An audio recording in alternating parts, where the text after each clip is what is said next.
Hey, this is Kevin Cross, again, talking to you about conventional wisdom.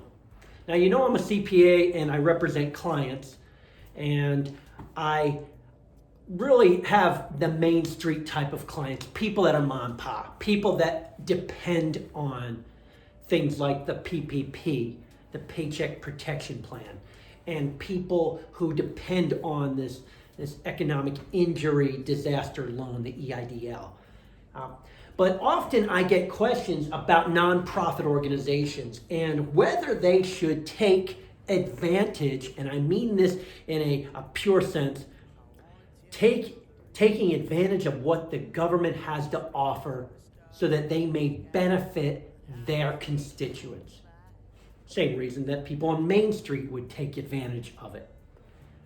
So today I want to address an open letter by a great organization called Crown Financial Ministries. Recently, they posted an open letter of why there should be a pause to nonprofit organizations in taking the PPP and EIDL. Now, at first blush, you might say, why would anyone not want to take advantage of this? Well, they made some good points. They said that their ministry, their organization, their nonprofit, was based 30 plus 40 something years ago by Larry Burkett, who was my mentor 30 years ago, on being debt free. And I even remember a story he told me that when they moved their organization in Georgia from one place, I think it was Hidden Lake, and to Dahlonega, they were not receiving mail. They didn't receive much support. And the board of directors got together and said, we're going to have to borrow, Larry, to keep the ministry afloat. Larry said, no, you won't. We will trust God. Now, I admire that, because this is what happened.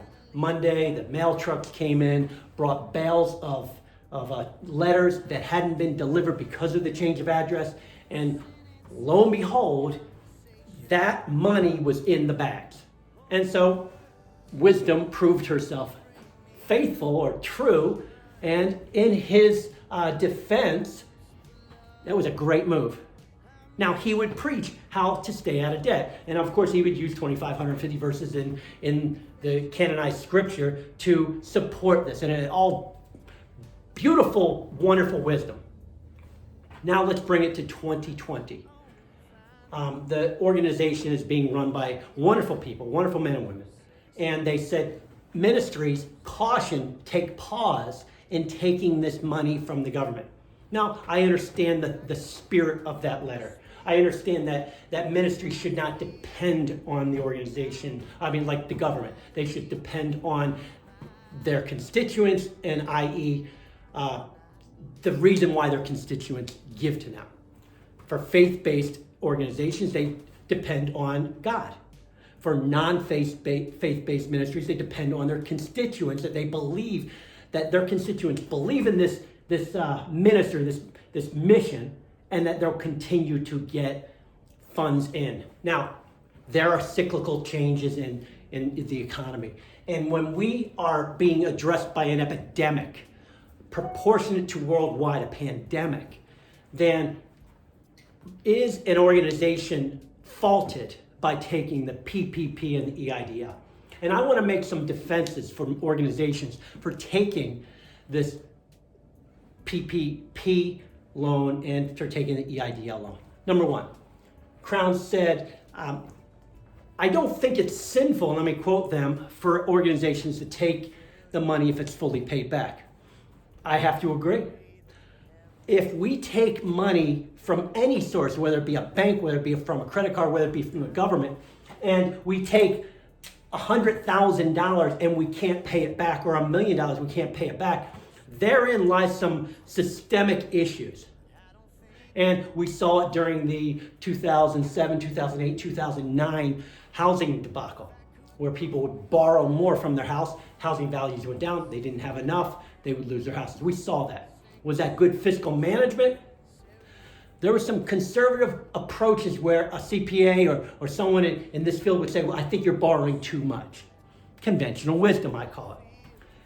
But then the open letter from Crown goes one step further and says, you should have demonstrate extreme caution because you could be subject to state control at some point. I don't subscribe to that. I don't think that if we took government money, that would get us any closer to state control. One of their issues was, what if you default on this loan? Would this be good for your collective witness, as they call it? Obviously, if a nonprofit, especially faith-based, borrowed more than they could afford to pay back, as a constituent, as a giver, as a donor, I would say, well, what the heck? It sounds like they mismanaged funds. Absolutely, I have to agree with them. However, does that mean that they should not take advantage of a PPP program that gives you 2.5 months worth of free, get this, free ministries, free salaries?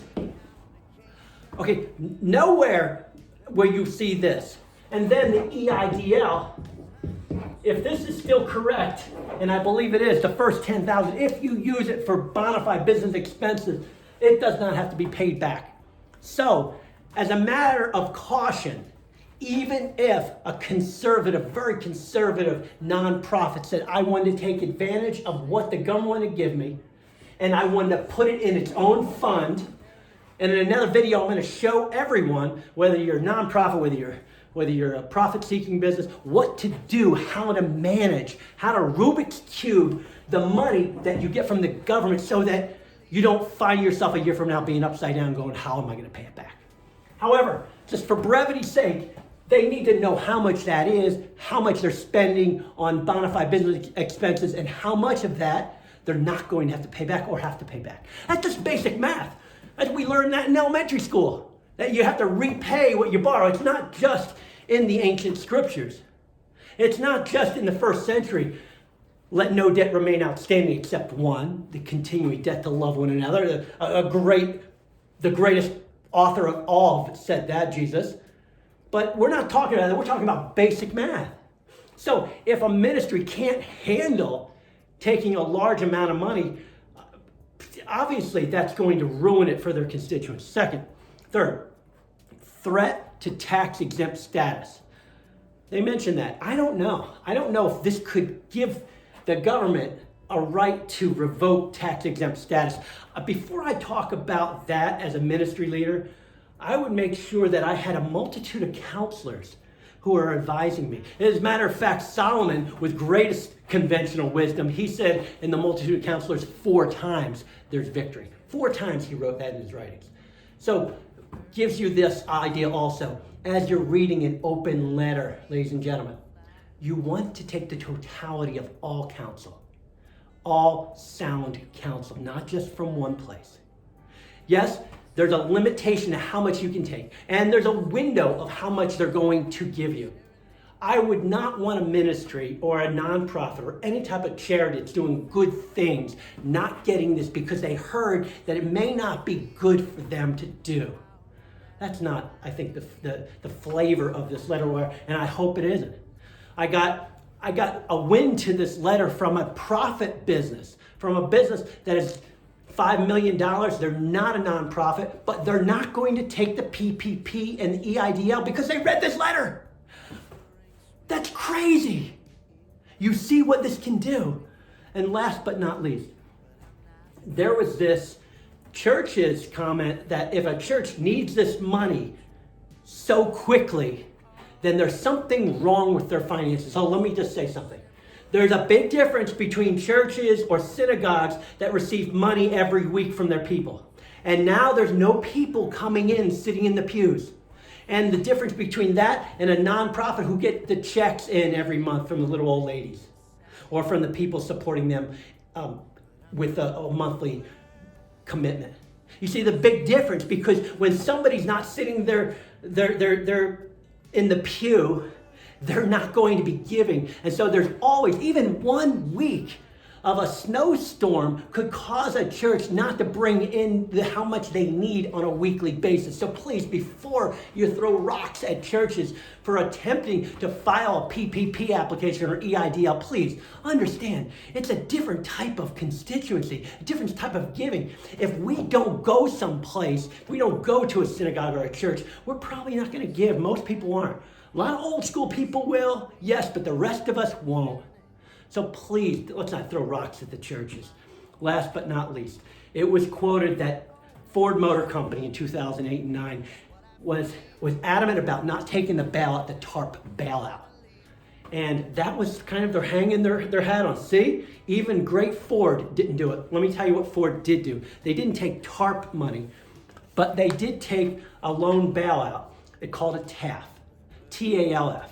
It's a term asset-based security loan. I want you to Google this. The Board of Governors of the Federal Reserve System, they had over $9 billion that they received in government loans during this time. True, they didn't take TARP money, they took TALF money. So I just want to fact check everything.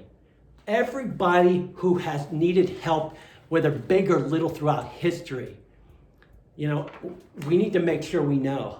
If they didn't take the money, did they take any other money? And Ford did. And so, yes, have they been able to pay it back? Were they able to produce electric vehicles? Were they able to do great things with it? Yes. However, it was government backed. So I tell you all that to say that if you're a nonprofit today and you're wondering if you should take the PPP or the EIDL, I challenge you to be like the Berean, there's first century. They would seek out a lot of advice, not just from one pundit. And I would also tell you, go ahead and do it because the window is open and it will close very shortly. This is Kevin Cross, and I know this was long-winded, a little longer than my other videos, but this is real important for nonprofits. Go ahead and take the PPP and EIDL. You can always pay the money back. Thank you. Watch some of my other videos and like this one.